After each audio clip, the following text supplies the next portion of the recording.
Bom dia, meus irmãos e minhas irmãs. Vamos a mais uma tarefa, conversarmos sobre o Evangelho. É tão bom, não é? Quando o nosso colega nos relatou que o conhecimento da verdade nos liberta, é um grande chamamento para todos nós, não é? Porque há tantos séculos a gente se depara com essas dificuldades da vida e não aprendemos muito, não é? Vamos apanhando aqui e acolá, mas a inteligência vem vindo conosco e vem nos alertando sobre muitas coisas. Então, conhecer o Evangelho é o início dessa verdade suprema. Porque nosso irmão maior, quando aqui esteve conosco, alertou, né? Eu sou o caminho, a verdade, né? Eu sou a verdade. E ninguém vai ao Pai senão por mim. Então, nós estamos dentro dessa nossa escola de fé, buscando essa verdade.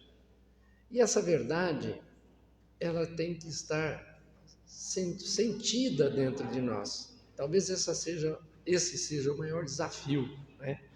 Como é que a gente percebe e sente essa verdade? E é para isso que a gente está aqui conversando sempre sobre o Evangelho.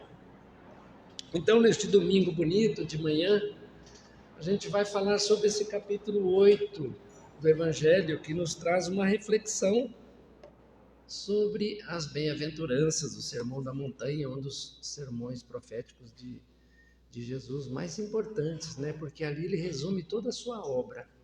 Né? E se a gente perceber, como Jesus nunca escreveu nada, né? Sempre foram aqueles que andavam junto com ele que escreviam. E muitos escreveram depois que ele já partiu, mas registrou a grandiosidade da sua obra.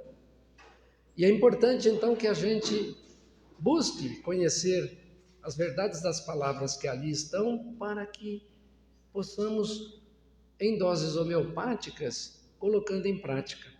E daí a razão então das vivências, para que a gente possa ir como o construtor vai fazendo a casa, não é de tijolinho em tijolinhos, vai pondo um em cima do outro, vai pondo um em cima do outro e vai edificando a casa.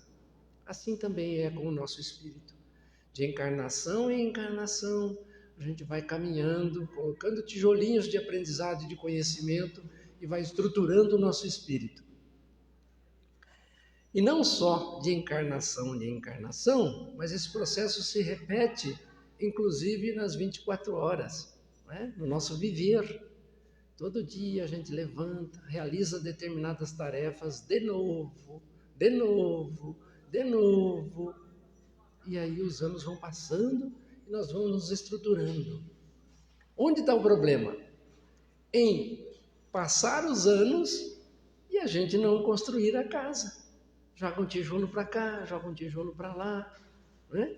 E aquilo que deveria ser a consolidação de uma estrutura de alvenaria que poderia nos abrigar da chuva, do vento, das intempéries, não fica construída e os tijolos se perdem.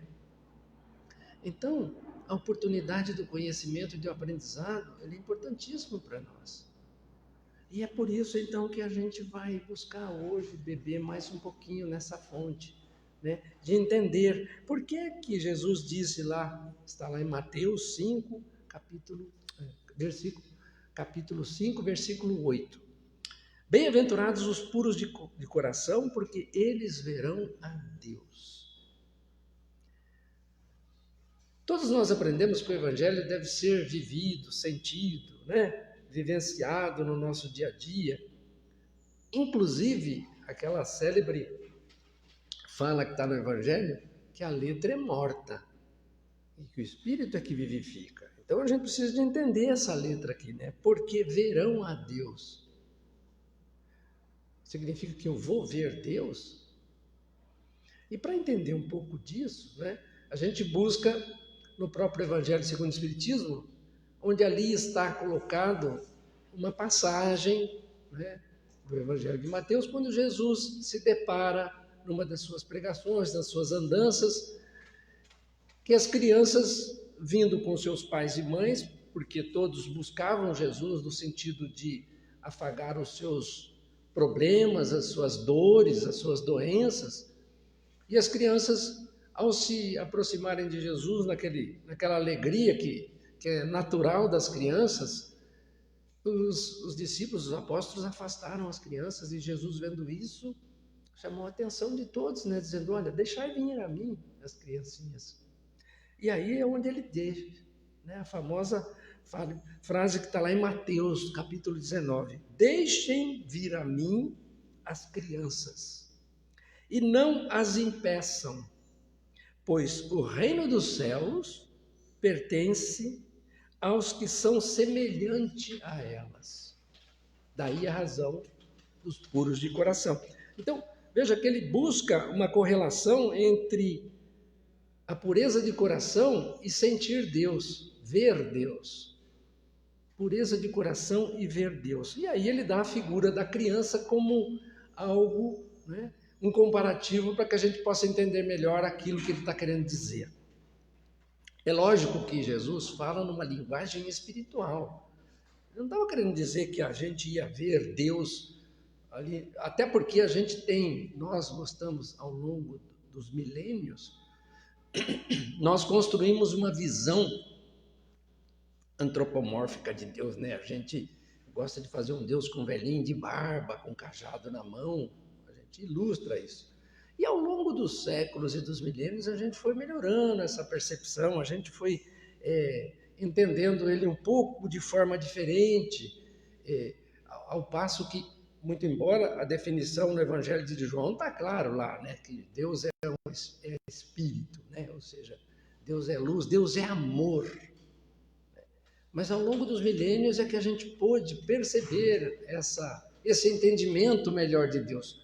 Até porque a gente vai saindo daquela infância espiritual para novos conhecimentos, novos saberes que vão estruturando mais o nosso ser, não é? Nós vamos aproveitando de passagem em passagem, né? De existência em existência, de dia em dia, e vamos melhorando. Então, quando a gente busca esse comparativo de Jesus com a criança, é no sentido de vermos a pureza que está ali dentro do coração de uma criança, porque ela não vê maldade, ela só vê o lado bom. Já perceberam isso, não é? Ela não faz juízo de valor de nada. Para ela sai, ela quer brincar, ela quer curtir a vida. Se der uma coisa quebrada para ela, ela vai fazer daquilo um brinquedo. Se der uma coisa que está funcionando, também ela vai tirar proveito daquilo que está funcionando. O que importa para ela é ver o lado bom das coisas. E quem de nós consegue ver isso? Né? A gente tem dificuldade em ver isso, a gente sempre prejulga, a gente sempre enxerga o lado negativo. Mas não sei não, onde tem isso? Eu devo ser inocentão de ir andando no escuro? Não, não é isso. Não é isso. A gente está falando que a prudência ela é importante, mas que a gente tem que educar o nosso ser para ver os lados bons e ruins, mas com ênfase ao lado bom. Sabe daquela mensagem que o pessoal fala, olha, prefira ver o copo meio cheio, só tem um tanto de água lá no copo, olha, está meio cheio. Se fosse pessimista, eu ia falar, esse copo está meio vazio, né? Como é que a gente vai fazer para encher? É mais difícil do que eu falar, esse copo está meio cheio, como é que nós vamos fazer para acabar de enchê-lo? Parece que o esforço é menor. Em ambos, o esforço é o mesmo. Mas a colocação nos coloca mais obstáculos no meio vazio do que no meio cheio.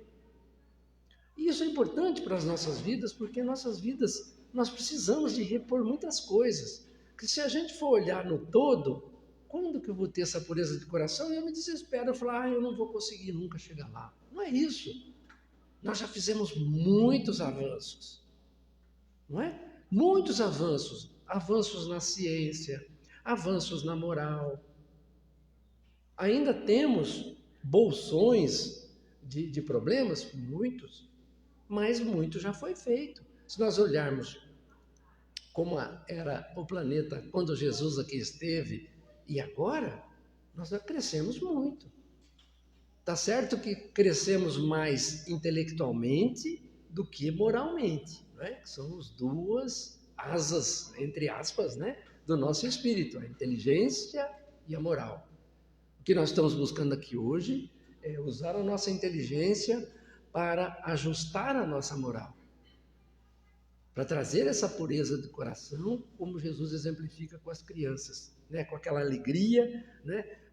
Tirando da criança o orgulho, o egoísmo, a vaidade, que a gente não vê. Por isso que, mas na frase de Jesus, se a gente vê, ele diz assim, ó, deixem vir a mim as criancinhas e não as impeçam, pois o reino dos céus pertence aos que são semelhantes a elas. Semelhantes. O que é ser semelhantes? Parecidos, não é? Então não precisa ser criança para entrar no reino do céu, mas parecido. O que é que ele queria? Que estivesse no nosso coração aquilo que tem no coração das crianças. A não maldade, né?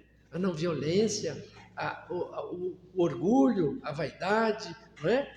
O pré-julgamento, que não tem na criança. É isso que ele quer nos nossos corações e a gente tem que se libertar desses sentimentos e preencher com os sentimentos que são, de fato, a moral que Jesus quis nos ensinar, ou seja, estruturar no nosso espírito, né? Como diz lá em Fonte Viva, Emmanuel diz assim, o coração puro guarda a luz da compreensão e da paz.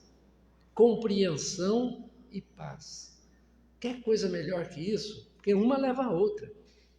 Quando eu compreendo quem me ofende, por exemplo, eu tenho paz no meu coração, porque o perdão é inerente a isso.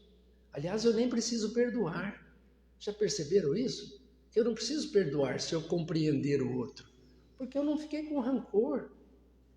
Eu compreendi. Ele me fez isso porque ele é ignorante. Não que esteja certo, mas ele ignora. Quando os soldados romanos, na busca de encerrar o trabalho mais cedo que eles faziam, de ficar tomando conta de quem estava crucificado, né? Tomaram por ideia que era um costume, não necessário, mas era um costume, digamos assim, embaixo do pano, para acelerar o processo de morte, eles lancetavam os pulmões de quem estava lá na cruz para que morresse mais rápido e eles pudessem encerrar o turno. E fizeram isso com Jesus, né? Espetaram o pulmão de Jesus para que ele fizesse a passagem mais cedo. Mas não era correto fazer isso. O que é que Jesus olha para eles? Jesus olha para eles e compreende. Olha aqui, o coração puro guarda a luz da compreensão e da paz. O que é que Jesus pensou naquele momento e disse? Pai, perdoa-lhes, porque eles não sabem o que fazem. Isso é compreensão. O que ela gerou? Paz. Ele não precisa perdoar. Ele não se ofendeu com aquela atitude, mas ele sabia que aquela atitude não era uma atitude coerente com as leis divinas. E toda vez que eu passo no sinal vermelho, eu estou sujeito a ser multado. É uma infração. É por isso que a gente está aqui estudando. E existe o processo de repetição todos os dias, para que devagar a gente vai estruturando a nossa casinha, os tijolinhos que a gente vai pondo. E aí então vem as tormentas da vida, vem os atropelos, vem os aprendizados, e a gente vai construindo a nossa casinha. Uma parede sai um pouquinho torta, a gente vai lá, tira na massa, ajusta, né? A outra já vai sair melhor que essa. Essa é a nossa autoconstrução. É isso que essa santa doutrina nos orienta e nos capacita, para que a gente entenda verdadeiramente que só nós é que vamos conseguir ajustar o nosso espírito. Eu não devo delegar isso para ninguém, porque é tarefa individual de cada um de nós. Essa clareza o Espiritismo nos traz constantemente. Isso, por um lado, é bom, por outro, é ruim. É ruim porque a gente não gostaria de pensar assim, a gente gostaria de acreditar num Deus em que ele tivesse um condão, uma vara mágica, não é? Em que eu vindo no centro uma vez por semana, não é? Cuidando das minhas continhas ali, pagando meus boletos, está tudo resolvido. É esse Deus que a gente sonha. Mas não é esse Deus de amor que sonha conosco. Ele quer que sejamos vencedores, que usemos tudo aquilo que Ele investiu em nós, que é o nosso espírito. O nosso espírito tem uma grandiosidade que a gente não imagina e também ainda não a conquistamos. Porque será que Jesus foi criado diferente da gente? E foi o que foi? E é o que é? Então, o potencial é o mesmo. Deus não podia fazer diferença, senão era fácil ser Jesus, né? Foi criado diferente, mas não seria um Deus de justiça. Então não seria Deus, porque não seria perfeito. Tem privilégios. Então é pensando assim que a gente busca interiorizar todos os aprendizados que a gente vem buscar nessa fonte, para conhecer a verdade, como foi dito aqui. Essa verdade às vezes nos dói, porque a gente gostaria de uma verdade mais curta, né? Mais fácil para nós. Porque ainda, frente à infância do nosso espírito, essas tarefas ainda parecem muito distantes, mas não estão. Nós já avançamos muito. É por isso que vem a terceira revelação, né, com o Espiritismo, dar mais clareza ao Evangelho de Jesus. Naqueles pontos em que nós ainda, por não termos a maturidade suficiente, naqueles tempos, interpretamos a Bíblia daquela forma. Porque é difícil a gente pedir alguma coisa para um aluno que está logo nos primeiros anos da escola, não é? Então, à medida que a gente vai progredindo, a gente vai dominando as 4 operações, novas ciências vão se aparecendo para nós. E as dificuldades vão aparecendo também. E nós vamos lutando com elas, mas se eu quero sair com uma profissão, saindo, né, com sabedoria lá no final da escola, eu preciso fazer essas lutas. Que naquele momento em que eu estou vivenciando, são muito difíceis. E às vezes o aluno acha que não vai conseguir. Mas ele precisa de estudar, ele precisa renunciar a uma série de coisas, os amigos vão passear, ele não vai, ele precisa continuar estudando. E ele olha do lado, tem um amigo que estuda meia hora, já sabe o ponto, ele fica 4 horas ali, ainda está sabendo mais ou menos. Por que eu sou burro? Não é isso. Cada um tem os seus valores, cada um tem a sua forma de ser. Nós somos seres individuais, vivemos no coletivo, mas nós somos seres individuais. E cada um dá a sua resposta. E é por isso que alguns irmãos avançam mais, outros vão ficando, e o que avança mais ajuda o que ficou. É assim que Deus resolve essa grande equação da humanidade, com a sua proposta de amor. E é por isso que nós estamos juntos, juntos na família, juntos no trabalho, né? Nós não conseguimos viver separadamente, é sempre o conjunto. É exatamente com esse firme propósito de um ajudar o outro, né? E é para isso que nós estamos aqui, de grão em grão, bebendo, né, nessa fonte do Evangelho de Jesus, nosso irmão mais velho. Jesus não é Deus. Jesus não está tão distante da gente assim, não é? Ele está distante do ponto de vista espiritual, mas ele se faz presente porque o mais velho tem que ajudar o mais novo. E ele está sempre aí, junto com aqueles nossos outros irmãos abnegados, auxiliares deles, a nos socorrer, a nos estruturar. Mas é preciso que façamos a nossa parte.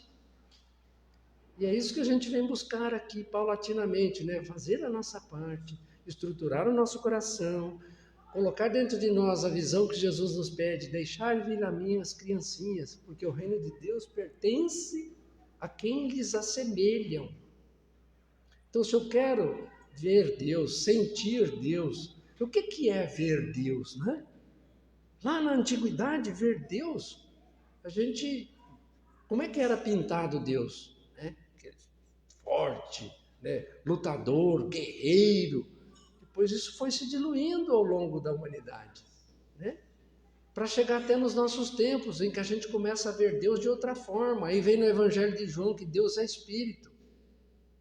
Ou seja, já tirou uma forma física, né? desmaterializou aquele Deus que a gente queria lá no passado.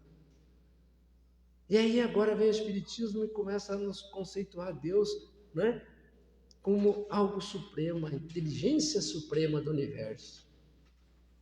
Olha como a gente vai desmaterializando Deus e espiritualizando Deus. É dessa forma que a gente também vai vivenciando as suas verdades dentro de nós. E aí a gente começa a ver Deus numa série de coisas que a gente não via. Aquele que tem um coração bom consegue ver Deus no seu semelhante que está na sua frente, consegue ver Deus na natureza, consegue ver Deus numa borboleta voando, uma coisinha tão frágil, como é que funciona tudo ali? Funciona tudo, a alimentação, o movimento, a procriação. A gente começa a ver Deus, isso é ver Deus. Isso é ver Deus, é sentir a presença dele em tudo aquilo que a gente está, em tudo aquilo que ele nos gera de oportunidade de crescimento.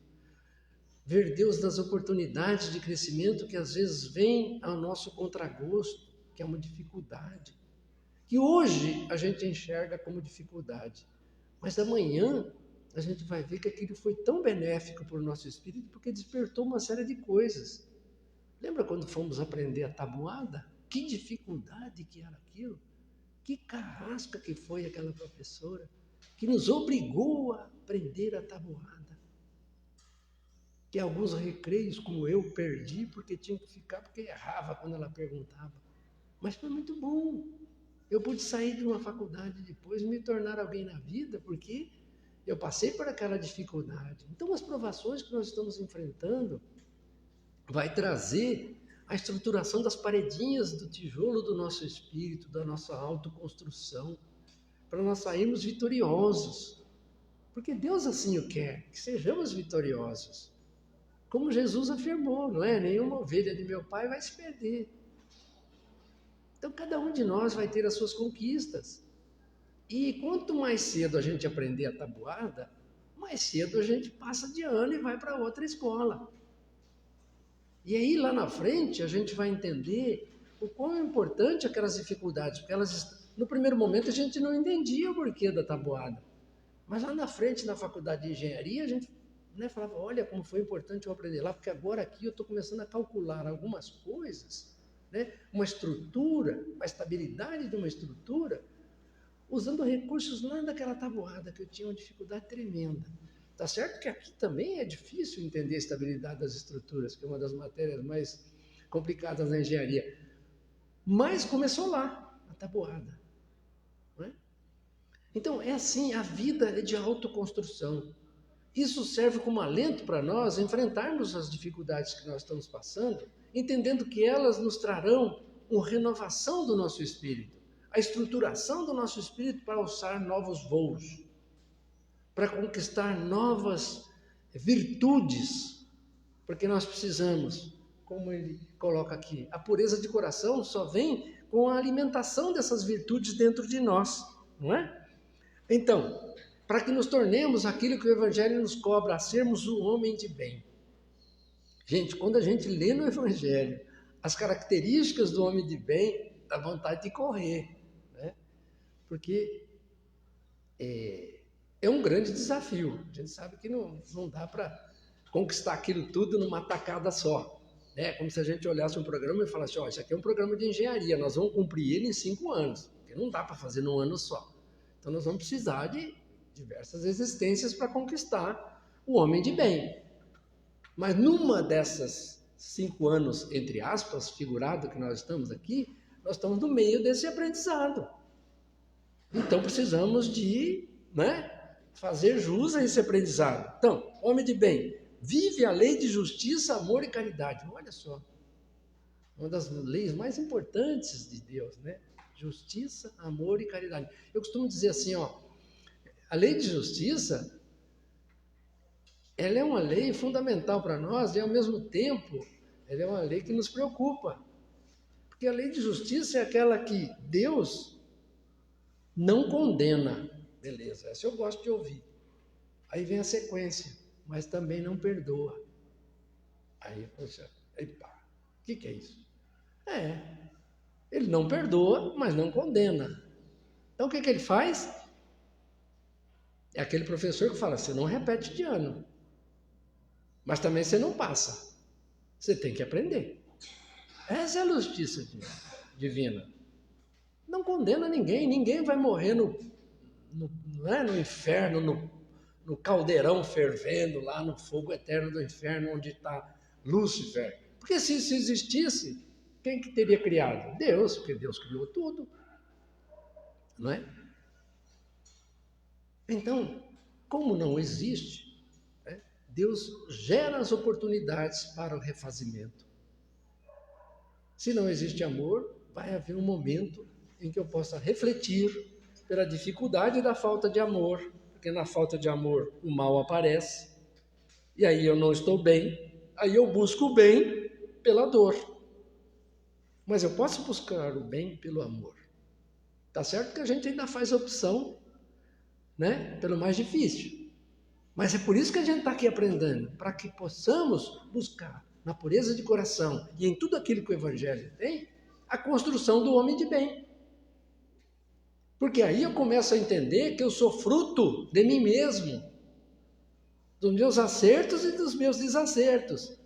E que se eu tenho um desacerto hoje, eu o provoquei ontem, ou é uma prova para que eu demonstre para a professora que eu sei a tabuada. Mas tem um fim útil. Porque a gente pergunta, mas a prova tem um fim útil? Tem. Não é porque a professora é carrasca. Ela precisa medir se você sabe ou não. Pode te promover. Agora, tem coisa que eu estou refazendo, aí sim, é uma expiação porque eu fiz errado. Então, aqueles desafetos, aqueles erros do passado, Deus não nos condena, mas não perdoa. Ele nos dá a oportunidade da gente corrigir nessa. E aí a gente enfrenta aquele marido problema, aquele filho problema, aquela esposa problema, aquele patrão problema, aquele funcionário problema, aquele colega problema, que a gente não sabe de onde saiu. Mas são oportunidades que Deus está nos dando da gente refazer coisas que de repente nós mesmos criamos. Para ilustrar isso, essa semana eu tive uma comunicação muito interessante numa reunião de conversa fraterna com os espíritos. Eu não gosto de chamar reunião de desobsessão, porque dá uma impressão de que a gente está recebendo ali só irmãos desgraçados que estão... E não é verdade. É uma reunião de conversa fraterna com os irmãos que estão do outro lado. Muitos estão ali como vingadores, e se você ouvir a história deles, você vai falar, olha... Se eu não tivesse um tiquinho daquilo ali, eu ia falar, você está certo e é pouco o que você está fazendo. Porque o que o cara sofreu, daquele outro que está sentado lá no salão, bonitinho, todo murcho ali, se você voltar a fita dele, sabe quando a gente vê na televisão? Volta lá no começo da vida, você vai ver quando ele era todo poderoso, o que ele fazia com as pessoas. Agora está ali murchinho. Não tem perdão, pessoal. Mas também não tem castigo. Deus está criando a oportunidade, conserta aquilo que você estragou. Numa dessas comunicações, o Espírito chegou dizendo que não estava suportando as dificuldades que estava enfrentando na vida. Aí vocês vão perguntar, mas na vida e o Espírito estava lá? Sim. Um Espírito encarnado pode se manifestar numa reunião mediúnica. Tá bom? Então onde que ela estava? Ela estava dormindo. Então, uma pessoa dormindo pode dar. Por que isso acontece? Porque os irmãos espirituais, na sua grandiosidade, no seu amor, falaram, vamos ajudar essa irmã aqui. No caso, era uma irmã. Levou ela até uma reunião para que a gente pudesse conversar um pouco. E nessa conversa, eu disse a ela, por que está tão difícil? Ela falou, vou te falar por quê. Eu vou tentar resumir por causa do nosso tempo. Eu tenho 4 filhos e os 4 são deficientes. Os 4 são deficientes. E eu sou pobre. Olha como é que as coisas, o caldeirão ferve. Aí gente fala, pô, onde que é o umbral? O umbral está na nossa porta. Eu não vou dizer para você que eu passo necessidades, porque todos me ajudam por conta da minha situação. Mas, e aí foi desenrolando a conversa, ela me disse, eu perdi meu marido há pouco tempo, há um certo tempo, mas eu perdi meu marido num acidente. E eu fiquei sozinha com os 4. E eu estou levando avante essa bandeira como mãe. Só que está ficando muito difícil, porque ela usou essa expressão, eu estou sentindo a porta larga se fazer presente. Eu falei, o que é a porta larga para você? Ele falou, tem uma pessoa que está me procurando muito, dizendo que eu estou perdendo a minha vida. Que a minha vida está perdendo a razão de ser. Porque o tempo está passando, eu poderia ser feliz ao lado de outra pessoa, que eu poderia entregar meus filhos para o Estado cuidaria deles e eu ia viver minha vida. Eu estou com muito medo disso. E com esse medo, outro dia eu dormi e sonhei com meu marido. Olha, o Espírito contando para mim, tinha sonhado. Você sonhou com ele? Sonhei. E ele me falou que estava muito preocupado comigo e com os meninos, porque nós tínhamos um compromisso com eles e que eu tinha me compromissado a vir e a tê-los aqui para consertar coisas. Ele te falou isso? Falou. Mas você não lembrou dessa sua promessa? Não lembrei, mas ele me falou com todas as letras que tudo isso que estava acontecendo, eu tinha me compromissado a vir com essas crianças e que ele veio em um determinado momento, mas precisou de retornar, que também estava previsto dele retornar antes para eu continuar sozinha com eles. E eu estou com medo de não conseguir realizar. Bom, a gente sabe que uma reunião mediúnica, por isso que a gente não faz em praça pública, nem no ponto de ônibus. A gente tem que fazer no local com preparo espiritual para isso. E nesse momento, o que é que os amigos espirituais fizeram? Eu falei, então, hoje você vai receber a resposta para a sua pergunta. Qual a porta que você vai entrar? Porque você quer entrar na porta estreita, não quer? Quero. Então, agora você vai entender por quê. O que aconteceu? Mostraram para ela, naquele momento, os 4 filhos dela. Eu falei, quem está aí do seu lado? Ela disse para mim, eu estou vendo meus 4 filhos. Você está vendo os 4 filhos? Estou. E o que você está vendo?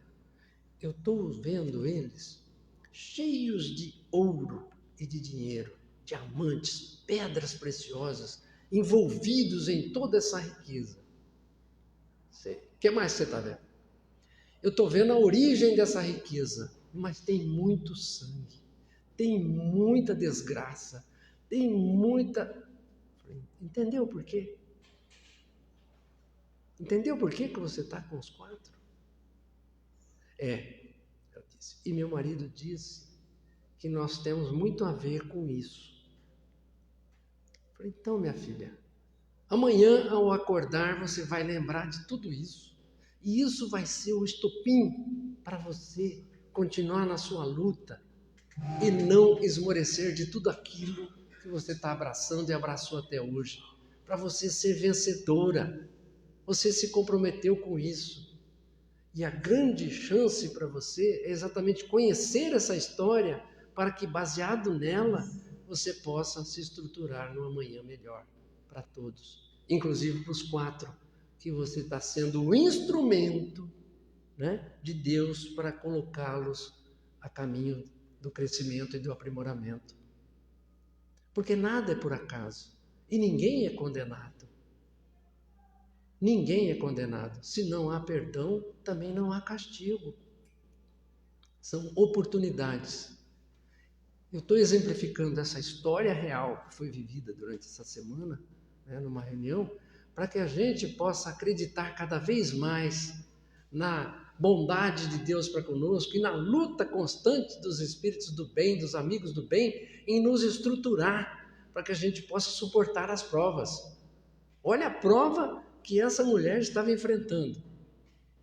E ela vem sempre carregada, né? Porque se fosse uma mulher rica, famosa, com 4 filhos com problema, estava toda estruturada ali para resolver, mas ela não tinha nada. E essa garantia foi dada para ela. O meu marido me falou que nunca vai faltar nada para nós, porque eles estão zelando para que isso aconteça na vida material e eles estão cuidando da vida espiritual para que tudo se encaminhe. Entenderam agora por que ela foi dormindo, trazida no centro espírita para ser orientada, para ser mostrada para ela por que os filhos estavam lá naquela condição e por que ela estava metida nessa história, porque ela tinha a ver com aqueles espíritos que falharam. E era a oportunidade que Deus estava dando para que ela continuasse. E daí a preocupação dela de não fugir da porta estreita.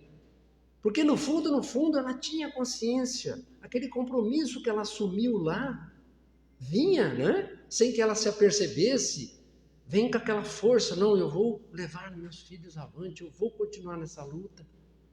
Então olha como é que Deus está sempre presente em nós, nos estruturando, principalmente nos momentos que a gente acha que vai cair. Por isso, vigiai e orai, que está no Evangelho. Vigiai e orai. Vigiai primeiro. Ela está em vigilância, por isso que ela foi, pela oração, foi trazida para ser orientada. E que Deus possa iluminá-la para que ela continue na porta estreita, porque só assim ela vai se redimir de tudo aquilo que aconteceu no passado, ela e todos aqueles que lhe cercam na família. Muito bem? Então, a pureza de coração é isso, pessoal. É a gente buscar constantemente essa proximidade com Deus, a retirar de nós tudo aquilo que a gente sabe que são mazelas, separar o joio do trigo, porque a gente sabe o que é certo e o que é errado, a gente já sabe. A gente já sabe. A gente só tem que tomar cuidado, porque tem muita coisa que é errado, mas que a gente quer fechar os olhos. Como a nossa irmã falou, olha, todo mundo está falando no meu ouvido, puxa vida, você pode ser feliz, você é bela, você é jovem, o Estado pode cuidar dos seus filhos. Não é? Olha a tentação aí chegando. Então as escolhas são nossas. E todos nós temos que fazer as escolhas. A porta é larga da perdição, como está no Evangelho. É esse o cuidado e o zelo que a gente tem que ter para sermos, de fato, homens e mulheres de bem. E é para isso que nós estamos aqui, para nos sustentar nesse amor divino para conosco e fazer dele a alavanca para o nosso crescimento e para a nossa felicidade futura. Tudo bem? Um bom domingo a todos, que a paz nos envolva agora e sempre. Que assim seja, graças a Deus.